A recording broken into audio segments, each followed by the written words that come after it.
What if I told you, the longest war in American history didn't end with victory, but with a shocking collapse in just 11 days? How did 20 years of blood, sweat, and sacrifice unravel so fast? It all began on September 11, 2001. Smoke and fire filled the skies of New York as the world watched the Twin Towers fall. Nearly 3,000 innocent lives were lost. America demanded justice, someone would pay. The name emerged quickly: Al-Qaeda.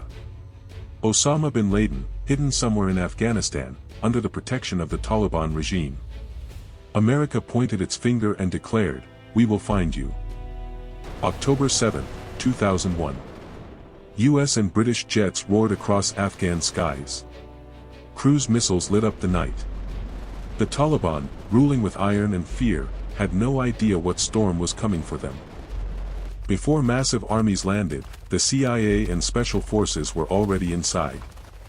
Riding on horseback with Afghan allies, they carried laser designators, calling in airstrikes that shattered Taliban lines. Modern tech met medieval terrain. By November, the Taliban's grip cracked. Kabul fell. Their fighters vanished into the mountains. It looked like a lightning victory. But was it too easy?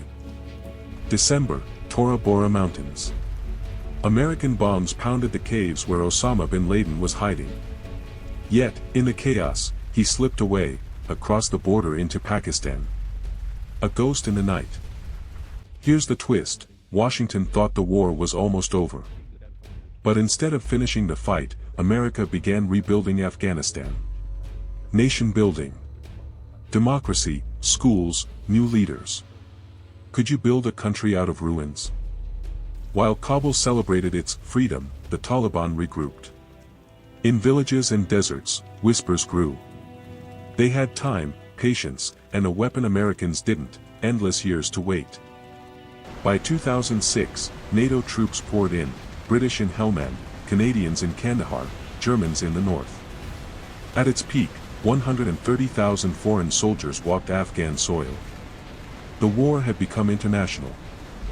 Helmand Province, a land of poppies and rivers, became a nightmare. Every patrol was a gamble. Roadside bombs, IEDs, waited like hidden sharks under dirt roads. Every step could be your last. Meanwhile, Kandahar burned.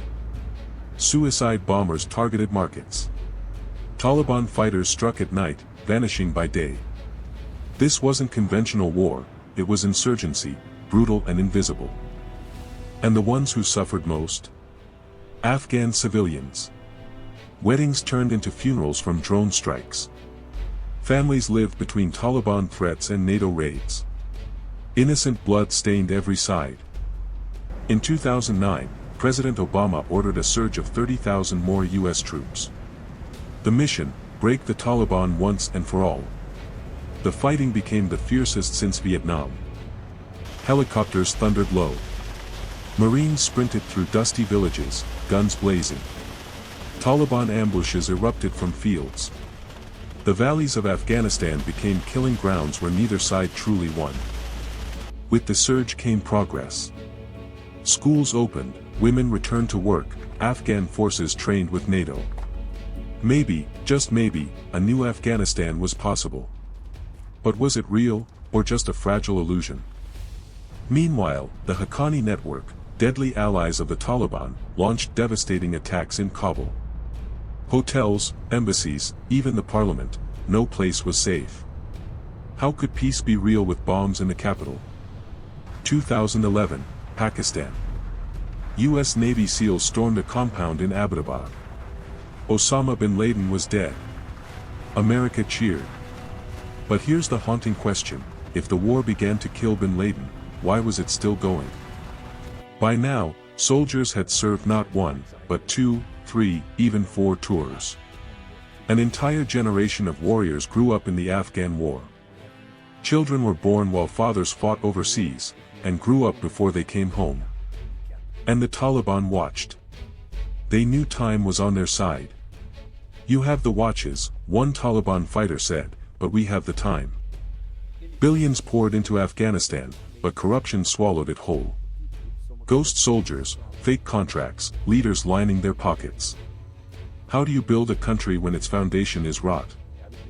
Worse still, Afghan soldiers, trained and armed by NATO, sometimes turned their guns on their allies. Green on blue, attacks shattered trust. Who was friend? Who was foe? By 2014, NATO formally ended combat missions, shifting to support and training. But Taliban flags still rose in villages. Had anything really changed? At this point, over 100,000 Afghan civilians dead. More than 3,500 coalition troops lost. Trillions of dollars spent.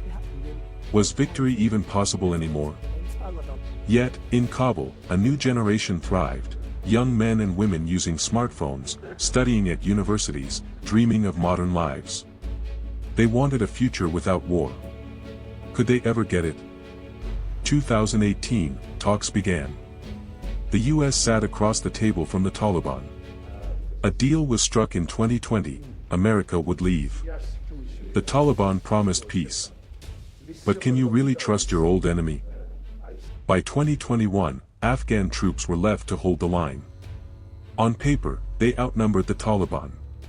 But in reality, many units were unpaid, underfed, and unwilling to fight. A paper army. July 2021. NATO forces left. America's longest war ended. Or so it seemed. What happened next shocked the world. The Taliban struck like lightning. Province after province collapsed without a fight. Soldiers abandoned posts, governors fled, entire cities fell in days. It was a domino effect, unstoppable. By August, the Taliban were at Kabul's gates. Panic spread. Crowds stormed banks, airports, embassies. The Afghan president fled with millions in cash. The republic disintegrated in real time. August 15, 2021. The Taliban entered Kabul without a battle. Flags changed overnight. 2 decades of war, undone in hours. The world gasped. At Hamid Karzai Airport, chaos exploded. Thousands swarmed the runway. Desperate Afghans clung to US planes taking off, some fell to their deaths. A scene that seared itself into history. In the chaos of evacuation, tragedy struck. An ISIS suicide bomber detonated near Abbey Gate, killing 13 US service members and more than 170 Afghans. The war ended in blood. August 30, 2021. The last American plane lifted off the runway.